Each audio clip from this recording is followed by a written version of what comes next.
بسم الله الرحمن الرحيم. السلام عليكم ورحمة الله تعالى وبركاته. قولي ذلك رواد ورك تلفزيون كقرنك الصومالي استوديو دح مقالة مقدشة. بسم الله الرحمن الرحيم. السلام عليكم ورحمة الله وبركاته. قولي ذلك كان شرفت الله كرواد ورك تلفزيون كقضب ورك نسين كهينا نويب أنكوينا. عيدا ماذا قد ذلك الصومالي دوي بيهول قالك صوبيانا قبل كهيران.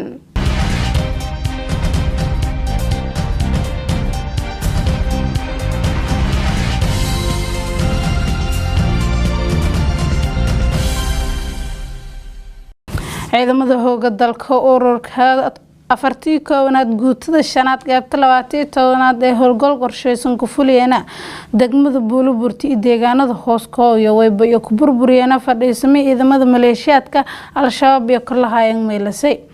lama hedeglo Hussein uu soo hogaamiyay howlgalku yeeshaagantay deegaanka afeedka dilaan ilaa ay qof oo ku tirsan maleeshiyaadka al-shabaab howlgalku ku dambeeyay kureed markii maleeshiyaadka al-shabaab weerar fuleynimo iyo ka qaadan degmada Buuliburti meelasay oo qasaaro hoogan ku deersiyan maleeshiyaad farbadan oo ku tirsan weerarka qaaday shirka wada talado ka garanka arrimo doorashooyinka ogeeka beledka Muqdisho ku furmay shirka wada talado ka garanka arrimo doorashooyinka dhahay dawladda federaalka Soomaaliya dawlad goboleedyada xubno ku ee dawladda federaalka Soomaaliya oo saldhigan ay heliiskii 17 September ee sanadkii hore la deeray beledka Muqdisho yalla kuwadantiisa adoo hadda dareer ku furma waxayna haadiray inta badan madiida ku qayb galaasay shirka markii la koray madaxweynaha dawlad goboleedka Hirshabelle oo dhawaan hadeeri shirkaya waa bashir gudoomiye doonay ra'iisul wasaaraha xukuumadda federaalka Soomaaliya Maxamed Xuseen Roble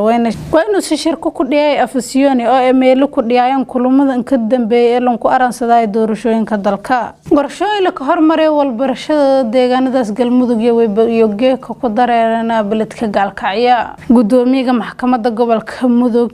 oo wehliyaan qaar kumid ah culimada gobolka mudug iyo aqoon-yahanada iyo waybageeka beledka gaalka ay ka dhawaayeen aqoon-yahano ku dareeran jaamacado kumid ah dalka ahaana soo jeetiyay intii doorku jeesadaan si hoojiyo ku horumarinada walbarasho ee dalkaas ay goon ahaan beledka gaalkacya gudoomiyaha maxkamadda gobolka mudug iyo wayba horeyti ku hadalay hadawaayo ku soo ku warbi ujeedka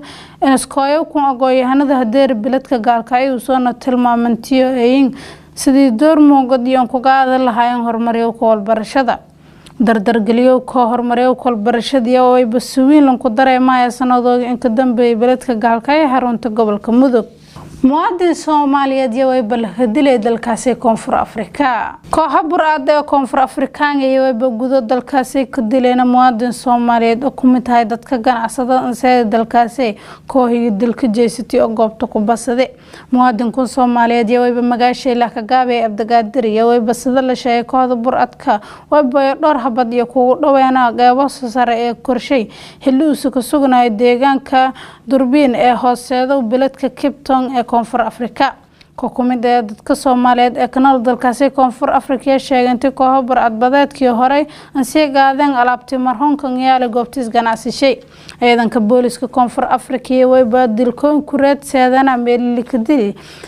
habahato yoon ku guuleysan intii goobdan buraadka dalkaas jeesday weyn dilku yaway baakeeda hila toddobaadkii hore ee dalka Koonfur Afrika la ka dilay limuwaadin oo Soomaaliyeed guulidayaal wiilmay fiirsadahay tan warka telefishinka qodobada dhinaca banaanka oo siin ka hayno way bankuwiina madaxweynaha Mareykanka way baa sheegay intii aawi doonaan Falastiinta ku nool Gaza madaxweynaha dalkaas Mareykanka Joe Biden way baa sheegay in ra'iisul wasaaraha Israa'iil Benjamin Netanyahu uu Falastiin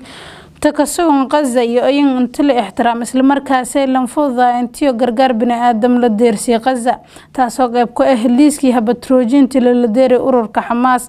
way balku maarmaan gatanti Falastiinta kanal daanta galbeed iyo helan amni iyo xasilooni sidaas way Netanyahu ka eray madaxweynaha Mareykanka Joe Biden mar iyo kuwada hadalaayeen qadka taleefanka 20 biloon saasoo kale madaxweynaha way kula hadalay ra'iisul wasaaraha Israa'iil sidii xasilooni lunku deeray lahaay lahan afjar lahaay dagaalka ku dhaxay Falastiin iyo Israa'iil hadalka madaxweynaha Mareykanka way bakooy hele minkeed iyo kala kulmeen madaxweynaha Koonfurta Korea kaasoo iyo lamadiyo buka ballan qaadeen intiyo